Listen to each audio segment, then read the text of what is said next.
Les services de renseignement militaires suédois ont déclaré lundi soir que la Russie manipulait les données financières pour dissimuler l'état réel de son économie alors que son invasion de l'Ukraine se poursuit. Selon un communiqué du service de renseignement et de sécurité militaire suédois, même si les chiffres officiels faisaient état d'une baisse du PIB et d'une production industrielle faible, la Russie était probablement confrontée à une inflation plus élevée et un déficit budgétaire plus important que ce qu'elle communiquait.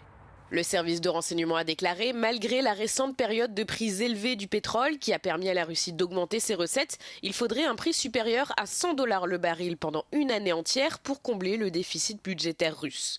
Le service de renseignement a indiqué que le taux d'inflation réel en Russie était plus proche du taux d'intérêt directeur de 15% que de l'estimation officielle de la Banque centrale russe qui est de 5,86%. Le chef des services de renseignement suédois a déclaré que la Russie vit désormais à crédit. Selon lui, le modèle économique actuel du pays, concentré sur l'industrie de défense plutôt que civile, ne lui permet pas de compenser la perte d'équipement sur le front ukrainien. Stockholm aurait enregistré des indicateurs financiers qui pourraient laisser présager une crise bancaire imminente. Lors d'une récente réunion gouvernementale sur les questions économiques, le président russe Vladimir Poutine a minimisé ces statistiques, affirmant qu'elles reflétaient des tendances globalement attendues.